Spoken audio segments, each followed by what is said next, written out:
Greetings, fellow moviegoers, and welcome to Movie Central, the place to talk about movies, TV shows based on movies, toys based on movies, games based on movies, and rides based on movies. I'm your host, Mr. CCS, and this is my pet gorilla, George.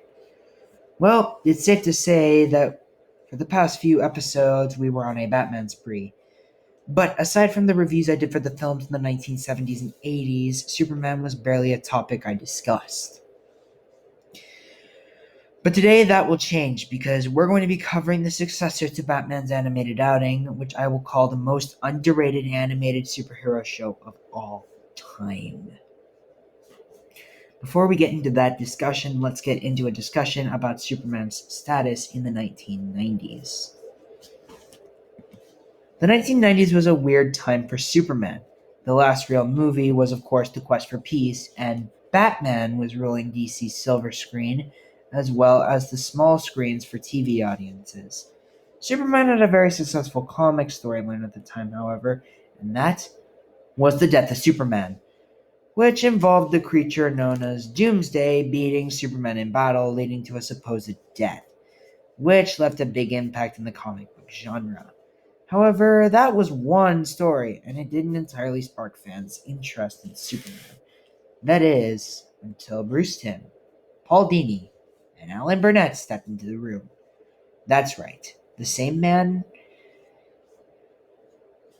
behind Batman, the best superhero show of all time, came in and gave their own spin on the Man of Steel, which proved to be a success for Warner Brothers, as well as DC Comics, who had a new interconnected universe on their hands, with both the Dark Knight and the Man of Steel ruling supreme. But how good was this show? It's time to find out. This is Superman, the animated series. Metropolis, the city of the future, one with potential, one protected by a guardian of hope, one powerful man, one Man of Steel, one Superman. So very recently I became a Superman fan. It was the Richard Donner films that made me love the character, and it was this show that cemented my fandom for him. This show is very accurate to its source material, and I believe this is how Superman should be portrayed in any media, but I'll get to the big guy himself in a minute.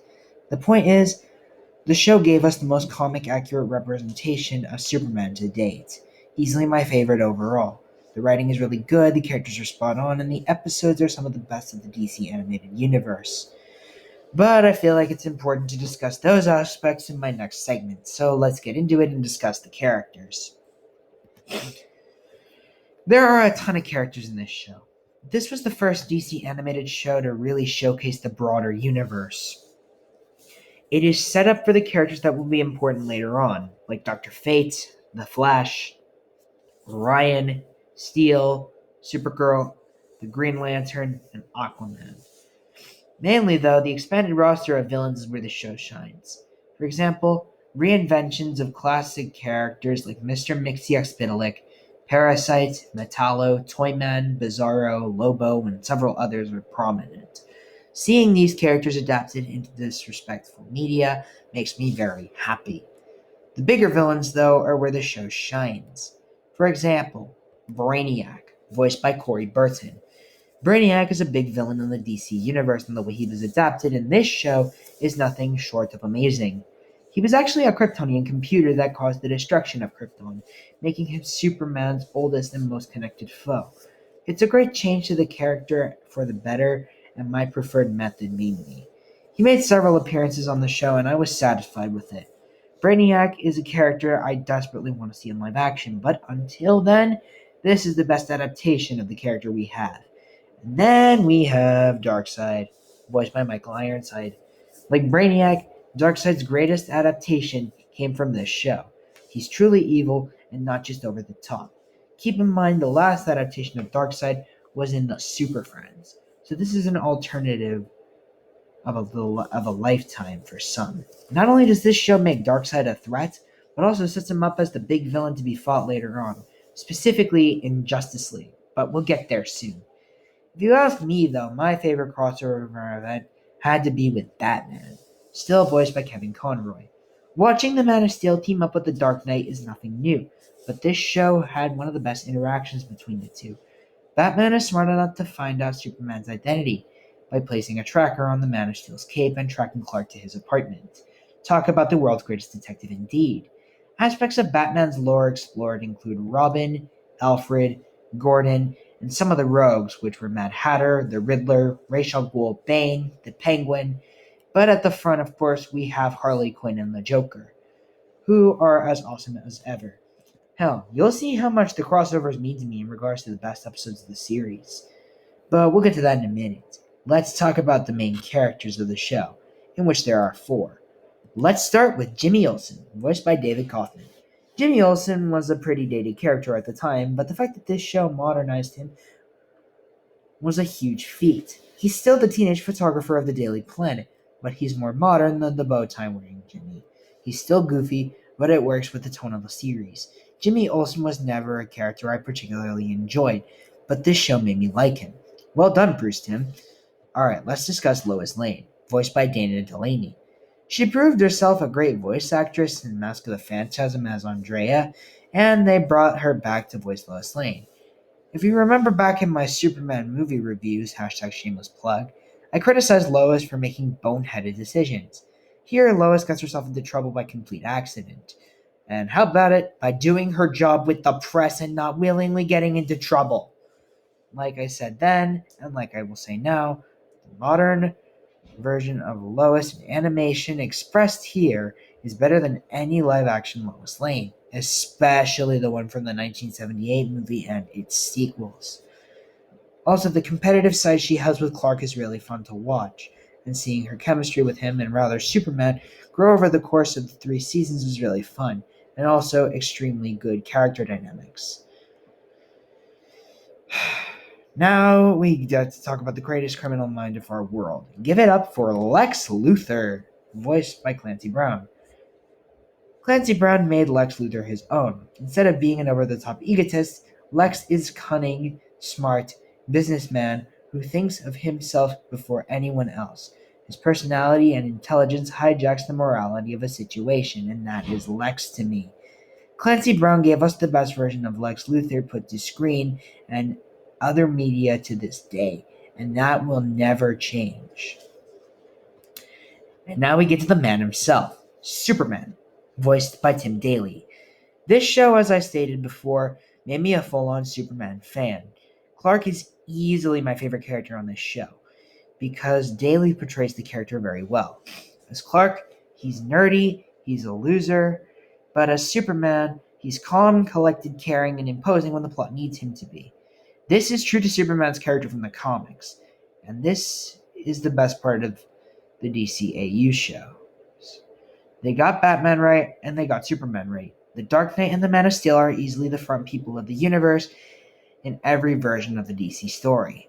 And this Superman is the one I will always want to follow, and my prime inspiration for how the Man of Steel should be portrayed. Well done to the writers, and especially Tim Daly, for bringing us the best version of Superman ever put to media. Alright, those are the characters. It's time to talk about the animation. Like Batman, this show utilized its animation in the best way possible. Each character has a distinct design, the backgrounds are incredible, and the movement is smooth. I've always loved this style, and this show made me love it more than I did, especially after Batman Season 1 and Mask of the Phantasm. The music was done by Shirley Walker, who gave a distinct sounding score compared to Batman. While Batman was dark and gothic, Superman had a light and hopeful score. The main theme adds to Superman's feeling of hope, and that is how it should feel. Batman's score is still better, but I still really enjoy listening to Superman's score. Alright, it's time to talk about the episodes you should watch to get the definitive Superman experience. The Last Son of Krypton. The premiere episode of the series that sets up a ton of things for the series, including some of the villains and how Superman learned to adapt to his environment. Easily one of the best premiere episodes of a TV series. Fun and Games. A very fun and creepy episode featuring Toyman. Worth a watch if you're a fan of creepy doll movies. I'm not, but I still love this episode. Stolen Memories. Superman's dynamic with Brainiac was incredible, and the amount of pain the computer puts Superman through in this first part was absolutely perfect. and made me love Brainiac as a character. Speed demons. Superman and the Flash work together to fight the Wizard. Need I say more? Mixie This episode made me stressed out in a good way. I'd be bothered by that pest as much as Superman was. It was really fun to watch, mainly for Gilbert Gottfried as Mr. Mixie Brave New Metropolis, an episode that focuses on an alternate timeline where Lois Lane died and Superman became an enforcer of Lex Luthor. The idea was taken into new projects like the Injustice games, the Snyderverse, and a few others. It's great to see this idea's original start. World's Finest. My favorite episode of the series by far. Seeing the Dark Knight and the Man of Steel work together is one of the best things a DC fan can think of. This one felt like a movie, and one that I would love to see adapted onto the big screen. The Late Mr. Kent. A great mystery story that did have me on the edge of my seat. Give it a watch. Apocalypse Now. One of the best two-parters of the series.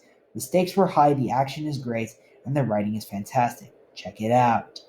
Nighttime. Another great Batman-Superman crossover. Need I say more? In Brightest Day. A Green Lantern episode. And a great one at that. Loved watching it as a major DC fan and hearing that oath. Won't recite it here, but you know it. A Fish Story. A story involving Aquaman and a great message involving seclusion and attacking. Watch it. Legacy. The perfect finale. The stakes were high and the tone works really well. Easily a satisfying conclusion to the series. Give it a watch. Last. Overall, I really enjoyed Superman the Animated Series. It's easily one of my favorite DC animated shows. Batman still tops it, but it's still a really great series. There were some hiccups here and there, but overall it's a very good experience. I'm going to give this one a 9 out of 10. You will believe a man can fly.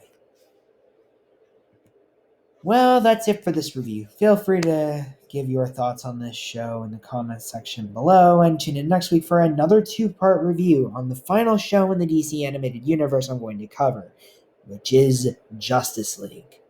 With that said, my name is Mr. CCS, this is Movie Central, and that, my friends, is a wrap. See you next week.